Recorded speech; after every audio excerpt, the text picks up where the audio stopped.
let's get into some Lions talk.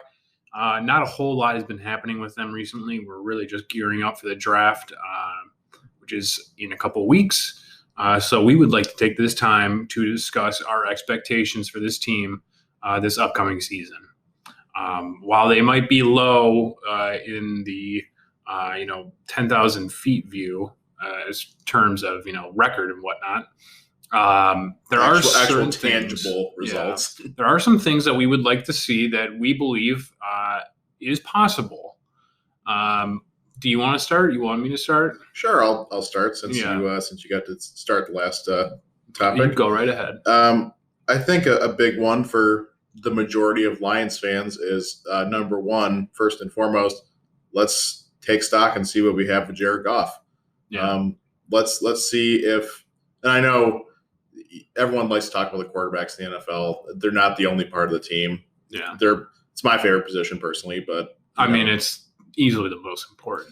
So we really do need to find out what we have with him, though, because he's still in a point in his career where if he shows flashes and he shows that he can return to form in the year that the Rams were a Super Bowl contender team, and he can do some of those similar things, then he might not necessarily be the stopgap that everyone kind of seemingly is pegging him to be right now. He's on an interesting crossroads in his career. He's basically sink or swim right now, and this team is at the basement level, bottom of the barrel.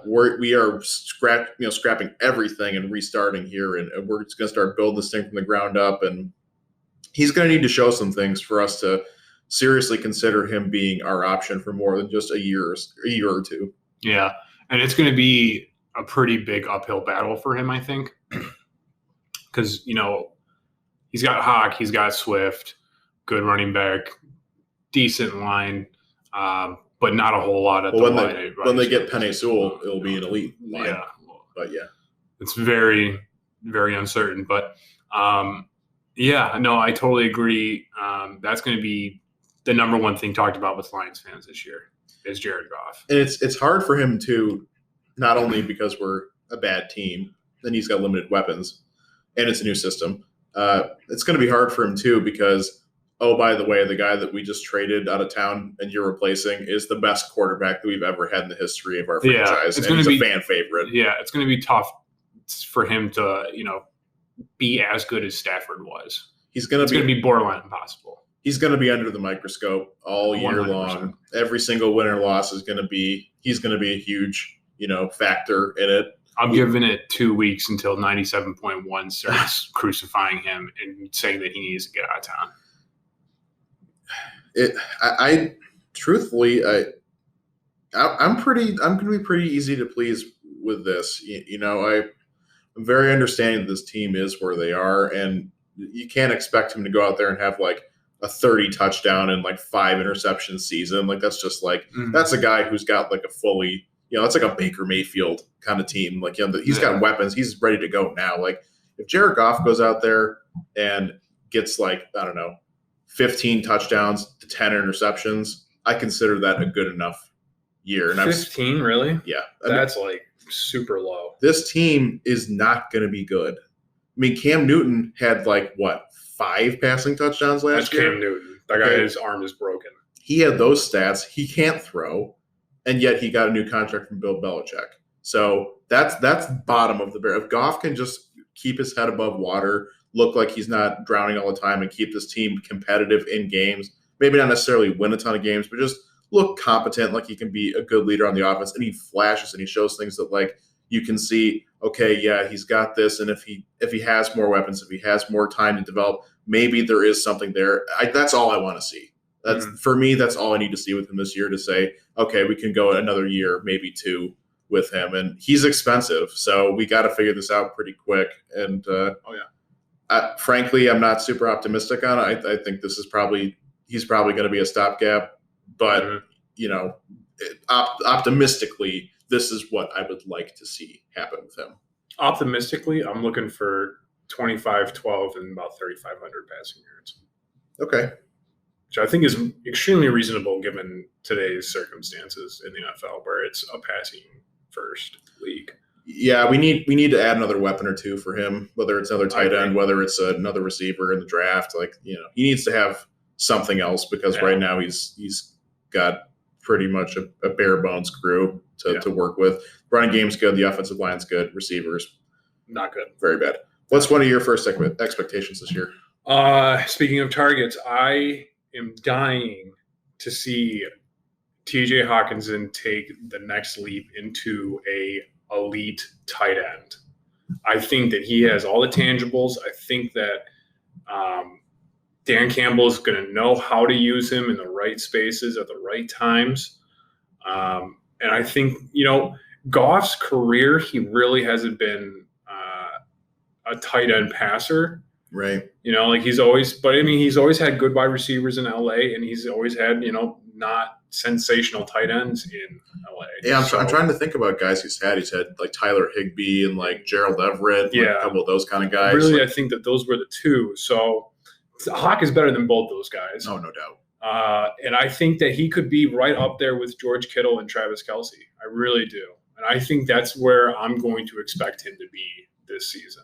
I think it's a reasonable expectation for him to be a top 5 tight end in the NFL this year because, first and foremost, Dan Campbell. Yeah. Tight ends coach for the Saints. Mm-hmm. I mean, you have to imagine that he is going to understand I've got a Ferrari right here, and I can do some good stuff. He's going to have to be a big part of the offense. And we talked about it a couple shows ago, but they signed Josh Hill, who was a New Orleans Saints tight end, and he's obviously a system guy that Dan Campbell's comfortable with. So he'll have, I don't want to say like a mentor figure really, but he'll have a guy that he can that Hawk can work with to kind of best fit, this system and really get the most out of it. Mm-hmm. I think all that stuff that's set up pretty well for him.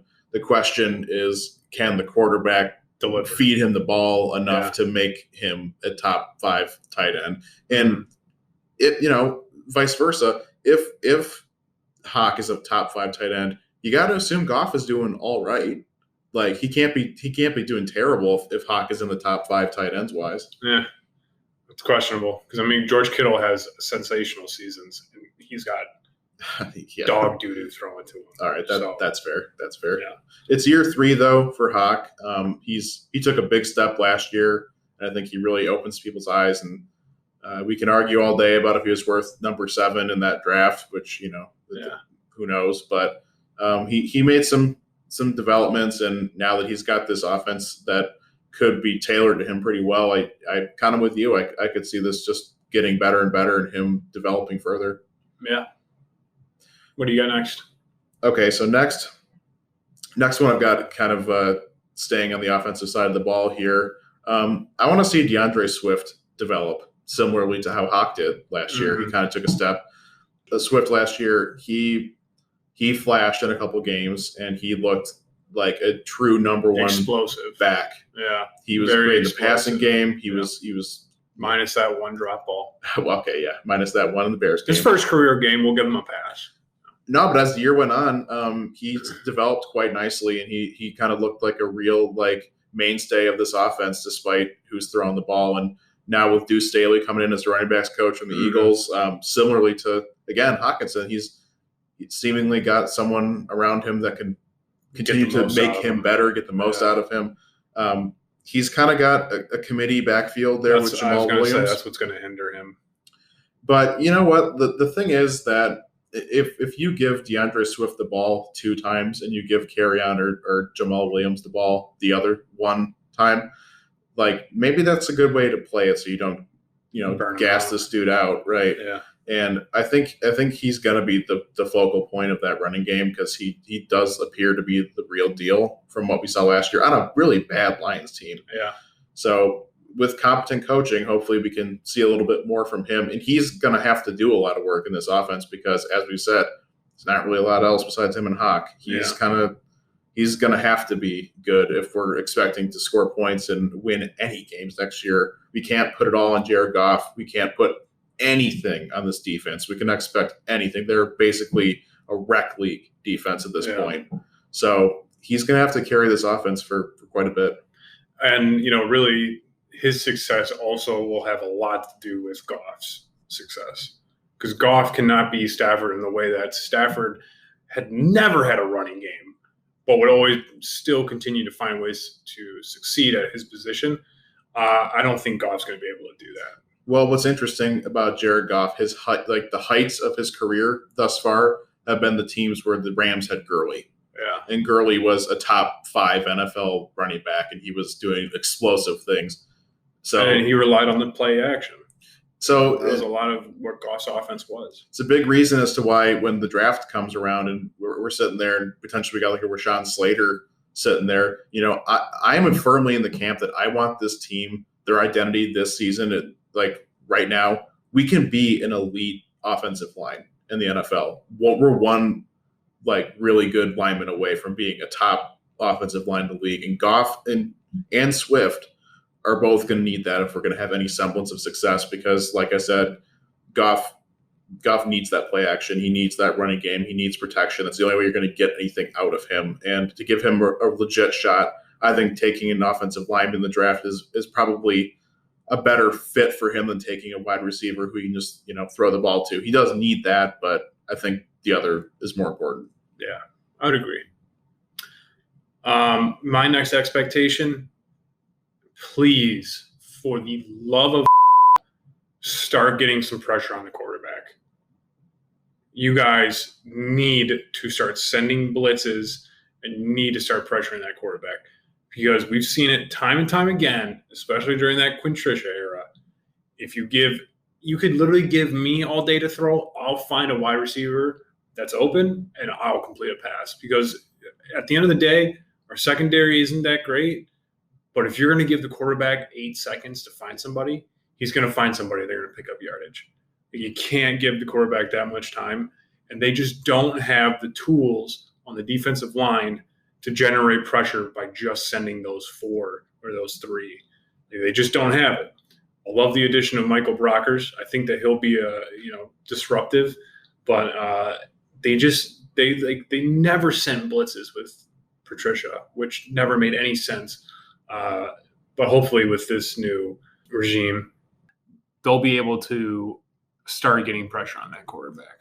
Well, this whole entire defensive philosophy needs to go. It needs to go through a complete overhaul. Frankly, there's not one person on this defense who I would say we got to keep them. It would have been Okora. He was the only one who on that whole defense, even Okudah, where I would say that he's a stud and we got to keep that guy because this defense last year was so bad. It was so horrible. One of the worst in NFL history. It's the worst in Lions history, which is saying something. Considering we went 0-16 one season. They needed a complete overhaul and, anything that they could do to change up the scheme from last year where they refused to change game to game. They refused to adapt. That whole mentality that needs to be flushed down the toilet. Everything that I've heard from Dan Campbell, their philosophy is a very committee-based idea, and we're gonna do what's best for the team, and we're gonna listen to everyone's opinion, and we're gonna go with the best decision. So that's already an encouraging sign in my head. I agree. It's absolutely something that we need to see some improvement from in 2021. What's your next one? This will be my last one, actually. Okay. I don't want to say biggest. I say Goff is the biggest expectation of this year, but Dan Campbell will be number 2. I need to see him win a couple games. And I need to define a couple games because this is a bad team. I think a lot of numbers when people are throwing out, you're hearing anything from 2. Some people have heard on the radio and, the NFL airwaves are even saying 6, and this team isn't as bad as you think. I think they're pretty bad. I think they're pretty bad. Who is saying that? They don't watch Lions football. Right. So I think this team, if they can pull out 4 wins. I was going to say this year, right in the middle. Yeah. If they can pull out 4 wins and just similarly to Jared Goff, my expectations for him just show that there are some promising aspects here and there, and they can improve on some things and do some things that maybe we weren't expecting and have a general direction that seems like it's going to be a solid foundation. like that's what I'm looking for. You know, Mhm. our last head coach. I know we shit on him a lot on this program so far, but he got here and immediately everything just nosedived, and we lost games that were just like embarrassing to lose. And that Lost was to the Jets. this whole tenure here. We just lost so many games that were just like on paper, like this team where we're at right now, this should not be acceptable. And now that the expectations are so, like manageable, I guess, like everyone knows we're going to be bad. Like Yeah. everyone in Detroit knows this is going to be a bad Expectations team. are low. This is a good time for them to just show us some good things, and if we can pull out a couple wins, I'll be a happy fan. I'll be totally fine with 4 wins. Like we're trending in the right direction, and we're doing some things that look like they're going to pay off in the future and look like the direction of the team. That's more than I could ask for, because guess what? I didn't see that once with our last regime here. One team that I really want to see us beat, that I believe we could probably beat, maybe the Vikings. It'd be good to get a division winner too. Yeah. I think the I think we can Bears beat are the Bears. probably a Yeah. coin flip game, to be honest. Yeah. They kind of always are, seems like. Yeah, definitely. But the Vikings have had our number for the last couple of years, and I really do think that we can. I mean, we almost beat them in Week 17 last year. So, I mean, I really think that we can beat them. Well, that's when we were playing with the Daryl Bevel hair on fire scheme. So he's no longer with us, unfortunately. But yeah, No, he's not dead. He's just on another team. He's Yeah. in Jacksonville now. my last expectation, and I'm not going to spend a whole lot of time on this because I've beat this like a dead horse. Just don't want the linebackers to suck this year. That's all I want. And I think our linebacking core has been ripped to shreds. I don't even know who's still there besides Tavai. Yeah. Who I can't even put it into words how much I think that guy is bad at football. But it would just be sensational to see a linebacking core that isn't horrible. And that's why I'm cheering for Micah Parsons at 7. We'll definitely have time to get Really into our dive into draft and who we kind of think is the best fit. We've alluded to some people here and there, but Micah Parsons for me is, I'll just leave it at this. He's a concern right now for me as of this recording, because I've heard some character issues that are not great, and we'll dive more into it. But, when you're trying to reset this culture and you're trying to reboot this whole team and you're trying to build a strong foundation that's going to be a good team for the next 10 years or whatever, you really want to start it out with the 7th pick being potentially like a rotten apple. I mean, do you really want to do that? Yeah. Because he's a beast. He's a bad dude. Yeah. No doubt about that. As far as him being a player goes, he would be a massive upgrade from anyone that we have. But I just think from the 10,000 foot view, from the broader perspective, I don't know if you can start off a new era with a question mark pick at 7. I think you want to do what he did with Stafford and get a slam dunk first and foremost and build on that success. Not be like, Could be. no. That's a good point, though. First pick's got to be a slam dunk. Has to be. Yeah. Has to be. Not a Jeff Okudah at 3. No, absolutely. Notice how he didn't even make this list of expectations, by the way. Poor Okudah. But, I mean, like, the expectation for the secondary could not be lower. I mean, like, that secondary is terrible. Yep. But, yeah, I mean, those are our expectations. I don't think any of them are too horribly outlandish. I think that these are all pretty tempered and, like, Pretty reasonable expectations. We're not expecting to be a good team. We're just expecting to players to progress see from some what we've seen improvement. so far. Yeah. And for us to not be same old Lions. And see some progress from Metallica Dan. Hopefully he's with that nickname. I hope he's good. I hope he can stick around because that's pretty metal. Love that.